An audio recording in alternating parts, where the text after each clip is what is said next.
tulikeyo mukama mulungi tetufunye buzibu bwonna. Amina. Mwebali kuuma discipline, mwebali kuuma mpisa. Ebitateredde tujja kufuna obudde tubyogereko naye sawa zino katubaleke mugende muwummule. Muke bulungi nga muddayo waka mwekuume. Tweteekereteekere enkya tuli free fena.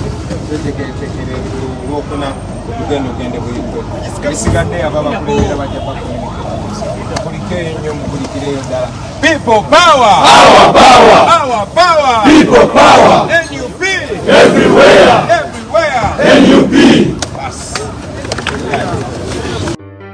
Hillside View Apartments kyekifo ekitegekeddwa obulungi eri gwe wenna eyandyetaaze okubaako w'opangisa okusula okumala ennaku engere. Ekifo kino kirimu buli kimu, oba oyinza okugamba kiri fully furnished. Kirina free wifi, parking nga ziddala ate nga ya bwereere. Apartments zino zizimbiddwa ku mulembe, anti munnange bw'ogipangisa obeera ng'ali mu makaago, tolina kiweetaaga kwetikka kutwala, oyagala kwefumbira, buli kimu mwekiri. Ate nga ne ba caretakers babaawo okuweereza. Security y'amaanyi emisana n'ekiro. Kifo kisirifu ekiyinza okuwa emirembe okuwummuliramu ate nga n'omulirwano gwa buvunaanyizibwa. Hillside View Apartments zisangibwa ku kyalo Janyi ku Kyaki. Bw'eno munnange ava ku Entebbe Airport ovugirawo eddakiika 25 zokka olubwotuuka ekitende Kajjansi, n'ovugirawo eddakiika 8 zokka okutuuka ku Hillside View Apartments. Bw'oba ova Kampala ovugirawo eddakiika 25 zokka ate gwe munnange ava e Munyonyo Kinyana Mpindi kubanga eddakiika ziri 10 zokka. Emiwendo gikkirizika ate nga gyakuteesa. Kuba ku 0704 13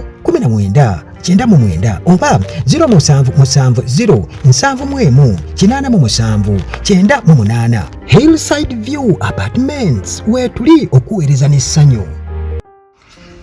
Okusinziira ku bigambo Bobi Wine byayogedde nga bakatuuka e Makerere Kavule, kiraga nti ekisolo gye babadde tebaddeeyo mutawaana gwonna okutambulira mu layini nga eya accident oba okufuna obuzibu bwonna okuleka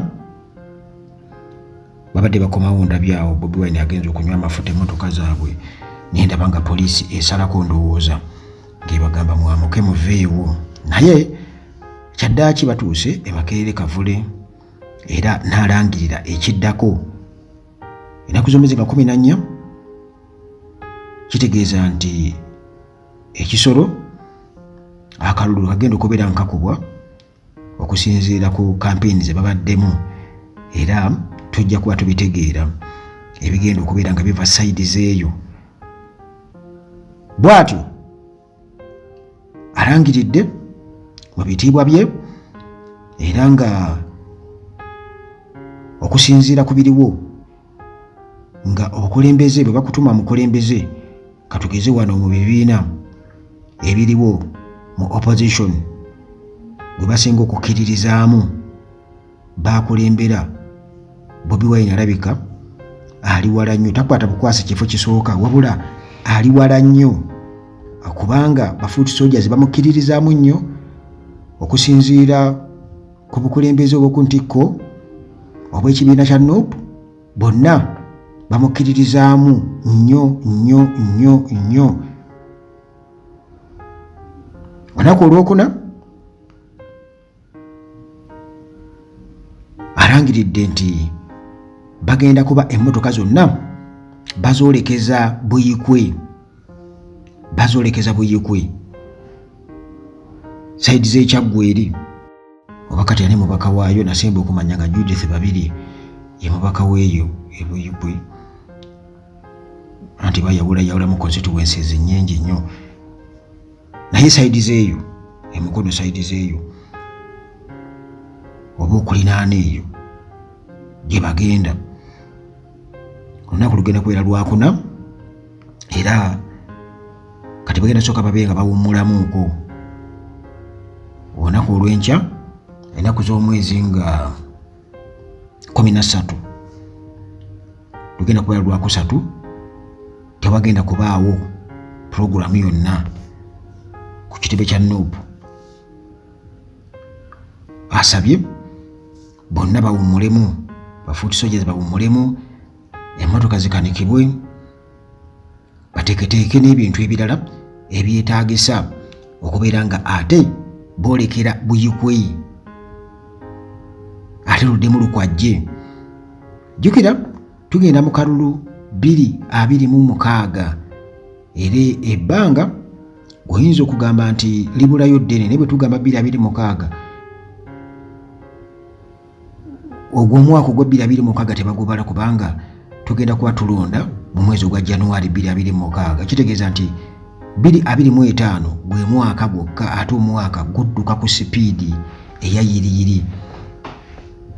Ennaku zombi zijja kuba ndowooza 20 mu awo Mukama Katonda nga tusobozesezza okubeera nga tutuukayo bwe tubanga tuli bakutambulira ku program eya Uganda Electoral Commission. Kiba kitegeeza nti akalulu kagenda kuba kasuulirwa awo, naye jjukira nti Linda Kigwe yafumita mukira. Kiba kitegeeza nti tewali kusirisaayo yadde n'akamu bwe gy'okoma okubeera nga munnange weebaka ng'olinda bulinzi myezi egyo gye bawaayo egya kampeyini oba myezi 3. Muganda wange oyinza okwesanga nga abantu bakubuuza ebibuuzo nti kozi gwani ekikulu nammwe mwebaka nnyo mulinda bulinzi kalulu kutuuka olwo ne mujja kati tubakolere ki? So nga ate era oludda olwa General Museveni ekyo kye tusinga okubeera nga lwagala mulina kubeera nga musirise, enkuŋŋaana tezirina kubaawo. Kyovudde olaba nga aba opposition bateekinga chances zonna ze bafuna. Nambooze yagamba nti bagenda ne bagamba nti baleeta ebyobufuzi kuziika oba mu kuziika ku bafu, naye n'ategeeza naga tukole ki kuba tebatukkiriza kuba nkuŋŋaana walala wonna. Kiba kitegeeza ka chance konna ke tufuna bakuyise mu kuziika oluyogerayo 1 2 3 nga kitalo namwandu nga kitalo semwandu bamulikwa bannaye nga kitalo layini eziddako ziba zisoma bya bufuzi byokka kubanga tewali kyakukola nti bannaffe basobola okubeera nga bo boogerera ewala wonna bye baagala okwogera, naye bwe kijja ku opposition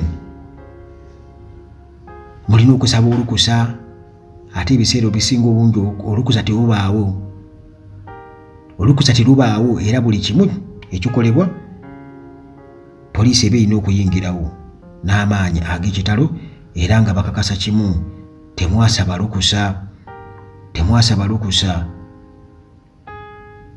Kiba kitegeeza nti gwe bw'ona olinda osaba olukusa luyitemu. Muganda wange oyinza okwesanga nga 2026 atuuse naye nga olukusa kubanga ne mu kampeyini zennyini ezimaze okubeera nga zikakasibwa Uganda Electoral Commission nazo tulaba nga kumpi ate abeesimbye ku General Museveni babeera nga bo abatakkirizibwa kubeera nti nno bakampeyininga ne gye bagenda yonna poliisi eba ebalondola n'amagye babayisa mu bikubo bya ttaka eyumbu temuyite eno kubanga muyite eri mugenda kusannyalaza emirimu nga ye General Museveni yeegiriisa teryamukuba ku mukono. Ku mulundi guli 2020 twalaba nga Bobi Wine